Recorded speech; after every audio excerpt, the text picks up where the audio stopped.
If you're thinking of studying at a top B school in the UK, this one should be on top of your list. Located in the heart of London and part of Imperial College London, world's second best university as per QS, it is a Triple Crown accredited, rated top in Europe and globally by Financial Times and QS, and top 10 in the world for graduate employability. In fact, Imperial graduates earn highest salaries in the UK after graduation as compared to any other university. In today's video, let us talk all about studying at Imperial College Business School. Hi, my name is Saket, and if you want to study at this top B school in the UK, stick until the end as we're also joined by Dia Sheth, an ex-student at Imperial College Business School, to help you with your application. Also, I'm dropping a link to her winning SOP in the pinned comments and the description that help her secure her place. You can use this SOP as an inspiration to draft yours for Imperial. Let's start with a quick introduction to Dia. My name is Dia. I am born and brought up in Rajkot, Gujarat. For my undergraduation, I moved to Bombay where I did Bachelor's in Management Studies. I've also completed 2 levels of CFA and also done diploma in cybercrime and security. I graduated in 2021. After that, I moved directly for my master's to Imperial College London in MSc in International Management. During my time when I was studying when I was in my undergrad, I did a couple of internships during also when I was studying, and also during summer. I worked at Anurag Property Consultants. I worked at Kotak Wealth Management, and then I moved for my master's. After that, I was working in London for brand consulting at Landor, WPP. After that, I was working as an investment banker in Bombay at Yes Securities and management consultant at Grant Thornton. Currently, I'm involved with my family business. Question 1. What programs can I study? So ICBS only offers a BSc Economics, Finance and Data Science at the undergraduate level. However, there are plenty of options available at the postgraduate level. So you can choose from an MSc in Business Analytics, Climate Change Management and Finance, Economics and Strategy, Finance and Accounting, Financial Technology, Global Health Management, Management, Innovation, Entrepreneurship and Management, Investment and Wealth Management, Strategic Marketing, and Risk Management and Financial Engineering. The school also offers an MBA. Most courses are available in September intake only. Now let's hear from Dia on why she chose Imperial. I had admits from other universities. I'd almost gotten from all the universities I had applied.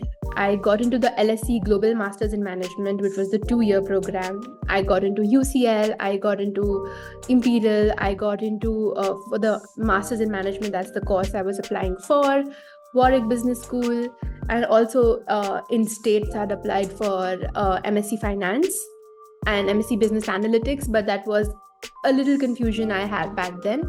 But my main reason behind choosing Imperial over other London universities was primarily the location of the college, because it's quite central and you do have that campus. You feel like you are in the campus, because other universities are quite fragmented. Like there's no campus culture. Second was the fact that the curriculum of Imperial, if I had to compare with LSE, is quite modern and quite application based. Whereas in LSE, it's quite how Indian education system is there. You have to it's very theoretical. So that was one reason why I chose Imperial. And the program which I did was quite hands-on. We traveled to New York, Portugal, Estonia, and some students even went to Dubai because we had consulting projects throughout the globe. Question 2. What are the entry requirements and documentation?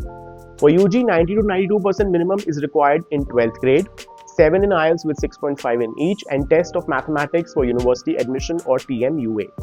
Documents required are mark sheets, personal statement, 2 references, English language scores, passport and TMUA scores. For PG, entry requirements and documentation will vary from program to program, but a bachelor's degree, CV, GMAT or GRE scores, English language tests such as IELTS or TOEFL, academic references, SOP will be needed along with an online interview. Most programs will also ask for an application fee of £100. For detailed requirements of course you want to pursue, do check the specific course pages on the Imperial website. Dia tells us more about documents she had to furnish during her application. Let's hear from her. I had given GRE and GMAT both, but I'll tell you my timeline and how it worked out. So I think I applied in 2020. So it was lockdown time. So I gave my GRE around June, July. So I was done with that. By September, like before Diwali, I was done with my SOP.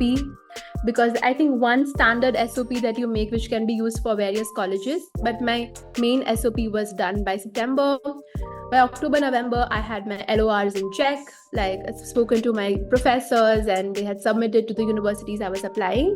And I think by end of December, I had dispatched to almost all the places. For Imperial in particular, you need the standard SOP that you're applying. I think it's best to have the one-pager SOP and not exceed it longer. And other were some standalone questions which you get while you're applying. It's about your career, the courses that you've done in your undergrad. And then you have an interview basis when you apply. I had applied in December, so I'd gotten my interview in January, early January. And I had gotten my result by mid-January for Imperial. Question 3. What does the overall process and timelines look like? For UG, you can only apply via UCAS, which opens in September, a year before the intake, and closes in January. So do note that a fee of £26 applies for UCAS. For PG, admissions are usually held in rounds and are accepted from September, a year before the intake start. Some courses may accept applications on rolling basis. To ensure high chances, do apply before January as many programs close early. Also, don't forget to download Diya's winning SOP for Imperial College Business School from the description and the pinned comments. I'm sure it will be of great help.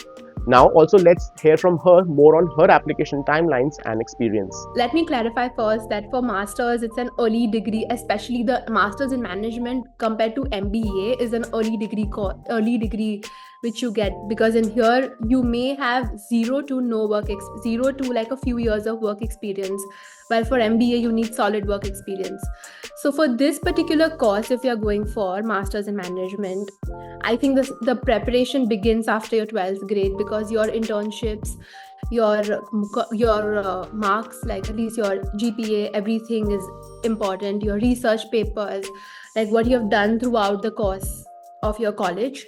But I would say that second year is very important, because second year of college, especially if you're in India where you have 3 years of college, second year is the year you should, if you are going to universities which require GRE or GMAT.